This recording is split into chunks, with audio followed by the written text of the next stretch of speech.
Não é todo filme que te impacta. Não é todo filme que faz você se sentir na pele do protagonista. E não é todo filme que faz você se sentir no momento quando uma bomba explode. E é isso que Oppenheimer faz com seu cérebro.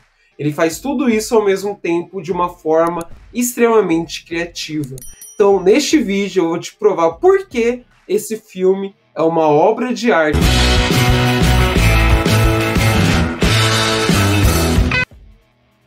Então vamos lá, começando o filme. O filme ele não trabalha de uma forma linear, de passado, presente e futuro. E o que isso quer dizer? Que ele não segue uma linha cronológica, onde começa de um passado, para o presente e para o futuro. Ele segue uma linha que mescla isso, gerando um certo suspense, porque começa lá na frente, com um certo julgamento, depois volta lá no passado, você fica se perguntando que merda é aquilo que está acontecendo. Só que isso é criado de forma proposital para criar um drama, para criar um suspense, e você fica agarrado nisso. Só que como um quebra-cabeça, tudo se encaixa no final do filme e tudo faz sentido, e você não fica perdido no sentido negativo. Você fica desafiado no bom sentido, como se fosse um enigma. Então vamos lá. Oppenheimer, no começo da sua história, ele é um cientista que ele é muito bom nas ideias, mas muito ruim na prática. Tipo, no laboratório ele não era bom, quebrava tudo. Parecia eu no meu curso técnico de química. Só que ele era um gênio. E ele decide focar na física quântica. Só que naquele momento, nos Estados Unidos, a física quântica não era um campo consolidado. Então ele decide aprofundar seus estudos em outras faculdades do mundo, onde a física quântica tinha mais valor. Em uma dessas visitas, uma das especializações, ele conhece um cientista brilhante chamado Heisenberg, o mesmo que inspirou Breaking Bad. E ambos conversam e ele admira Heisenberg. Esse é um fato importante que você tem que guardar no seu cérebro, beleza? Aí, enfim, ele já fica mais velho, o nome dele já fica mais consolidado, ele volta para os Estados Unidos e ele faz o campo da física quântica na física ser um campo extremamente importante nos Estados Unidos.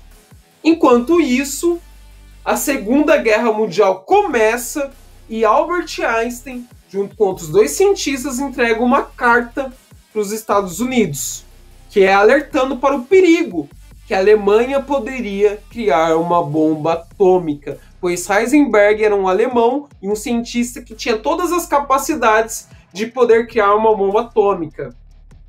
Então é por isso que eu falei que aquele encontro era importante, do Heisenberg e do Oppenheimer, beleza?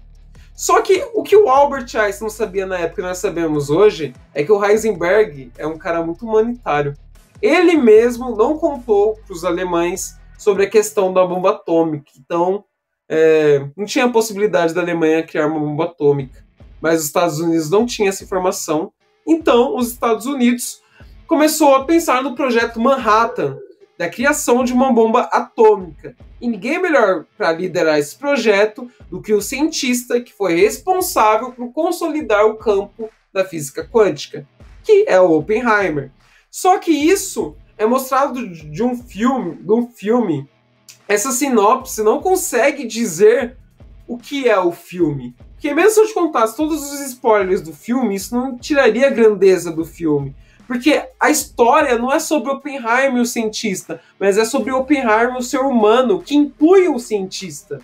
Porque vai mostrando que como Oppenheimer era um cara cheio de defeitos, por exemplo, como que era um cara arrogante e ao mesmo tempo genial, e ao mesmo tempo como era um cara que tinha pensamentos muito fortes de esquerda, em uma época que isso era sinônimo de ser comunista e ser caçado. Então, durante todo o filme, você fica naquela, pô, será que o Oppenheimer tá entregando informações? Pô, será que o que o Oppenheimer tá fazendo é o correto? E você vai sentindo a angústia do Oppenheimer também. Porque você sabe qual é a consequência da bomba atômica. O Oppenheimer também sabia disso. Então, o filme trabalha muito bem a questão política dessa questão do projeto Manhattan. Como que todos os cientistas ali não eram homogêneos, não eram como se fosse um grupo unido. Tinha cientistas que queriam alimentar o seu ego, conseguir cargos mais altos. Tinha cientista que tinha ideias de esquerda, que achava que deveria sabotar essa bomba atômica, que ela não deveria ser lançada, que isso daí era um crime em relação à humanidade. E tinha outros cientistas que queriam ser lançados a bomba atômica. Então, a todo momento vai tendo esse embate entre os cientistas. Eu acho que a figura central desse embate é o Albert Einstein. Porque desde o começo do filme, a figura do Albert Einstein é uma figura mágica ali, que você percebe que ele e o Oppenheimer têm uma relação muito fria, muito distante, muito como se fossem inimigos ali. Mesmo que ambos se respeitassem em algum nível, eles não se gostavam. Então é esse o teor do filme inteiro, as questões políticas, os defeitos do Oppenheimer, mas tudo isso numa visão dele, e você sente os dramas dele. Por exemplo, deixa eu contar uma cena. Oppenheimer é um cara muito mulherengo.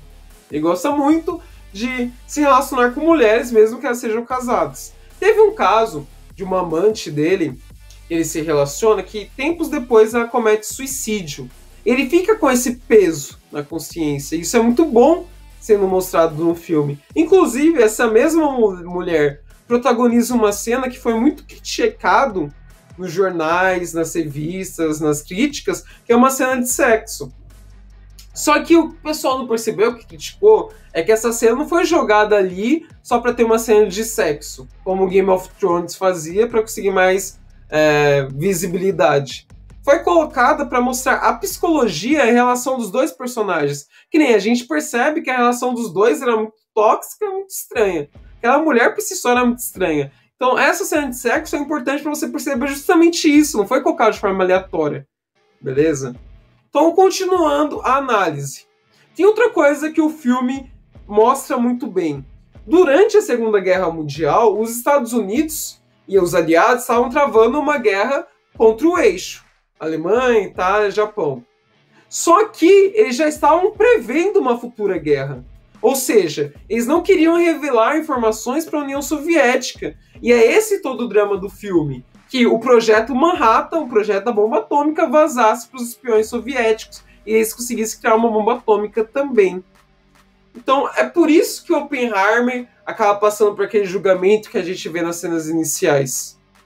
Mas uma coisa que eu sempre me perguntei, como estudante e amante das ciências humanas, é o porquê que os aliados fizeram tanta vista grossa para os nazistas a ponto de iniciar uma Segunda Guerra Mundial, porque Hitler já estava mostrando que ele iria querer uma guerra e já não estava respeitando o Tratado de Versalhes desde 1933. Então por que os aliados não fizeram nada? Esperaram ele invadir a Polônia, para começar, em 1939. Justamente por causa do trama desse filme. A questão do medo do comunismo. Pessoal, é muito melhor ter um nazista que odeia de forma profunda os comunistas do que ter um comunista mais forte. Então, para eles, eles acreditavam que era benéfico o nazismo ali na Alemanha, porque acabava expulsando os comunistas.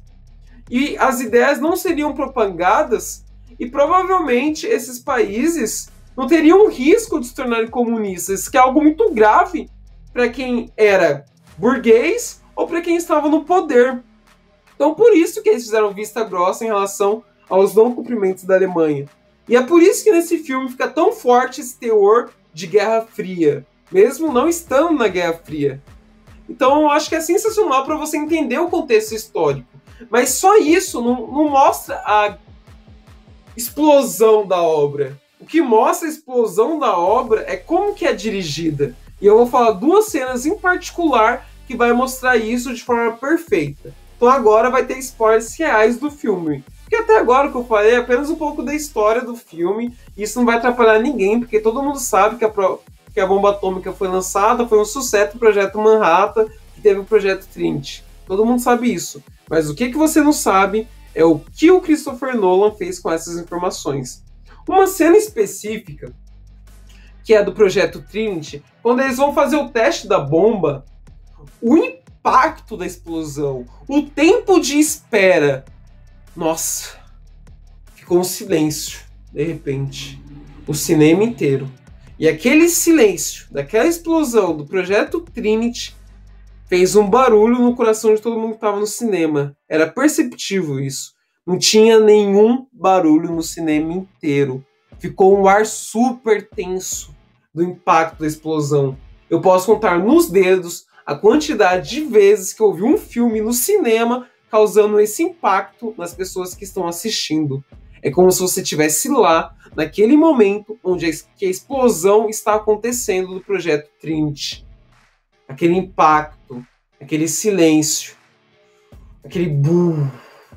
Tudo isso de uma forma como se você estivesse lá. Só essa cena explicaria as 3 horas. Justificaria você ficar 3 horas assistindo o filme. Só essa cena. Mas não acaba por aí.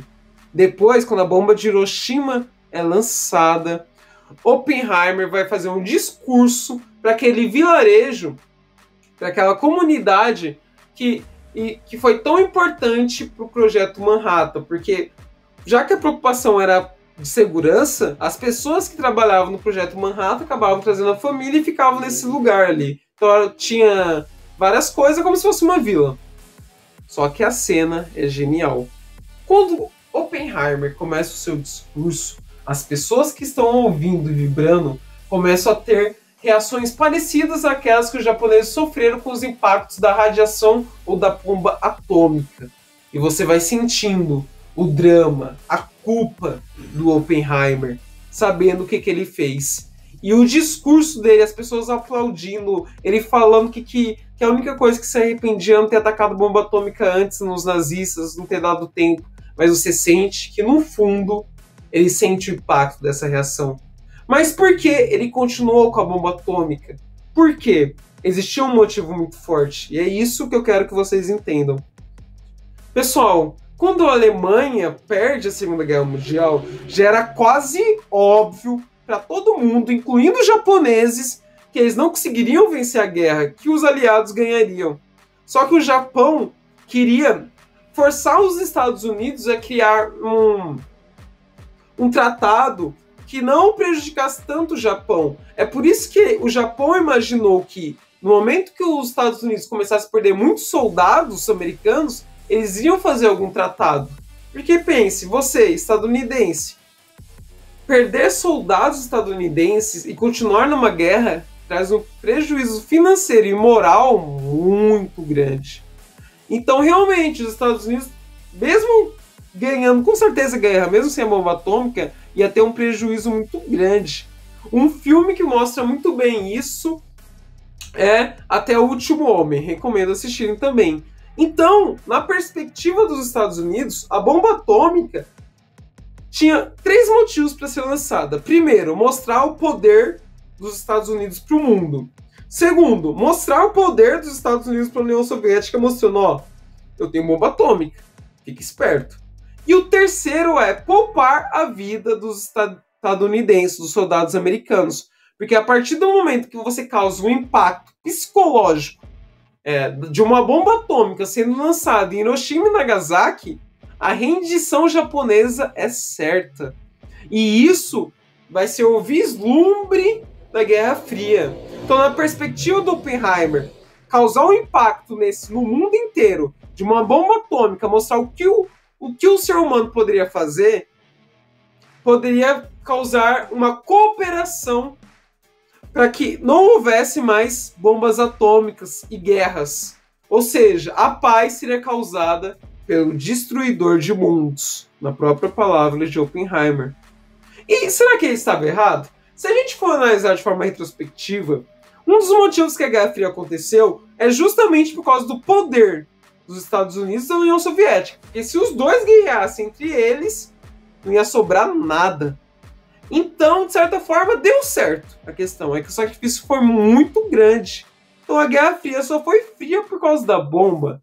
Mas eu não gosto muito desse termo, porque a gente sempre tem que se lembrar. Beleza, a guerra foi fria, não foi um conflito direto, mas esses conflitos indiretos foram muito quentes, né? Vamos parar para pensar que na América Latina, muitas ditaduras militares só ocorreram porque teve a intervenção dos Estados Unidos, com medo deles se tornarem comunistas, como foi no caso do Brasil, Argentina e Chile. A Guerra do Vietnã e outros casos mostram que a guerra, beleza, foi fria, mas muito quente para os países periféricos, não? Então, o filme mostra muito bem esse lado. E depois disso, ainda começa a mostrar essa questão da possível perda de credencial do Oppenheimer por causa dos seus ideais de esquerda depois da Segunda Guerra Mundial, no momento que começa a Guerra Fria. Então, o filme é como se fosse um belo quebra-cabeça que se amarra no final e você consegue entender tudo, que é narrado um evento que todo mundo sabe, todo mundo já estudou, mas de uma forma que você nunca viu. Então, assista o filme, fique esperto naquelas 2 cenas que eu falei, e se você já assistiu esse filme, deixe nos comentários quais cenas você achou impactante e se você concorda comigo. Eu acho que é um dos melhores filmes desse ano, se não o melhor. Muito obrigado.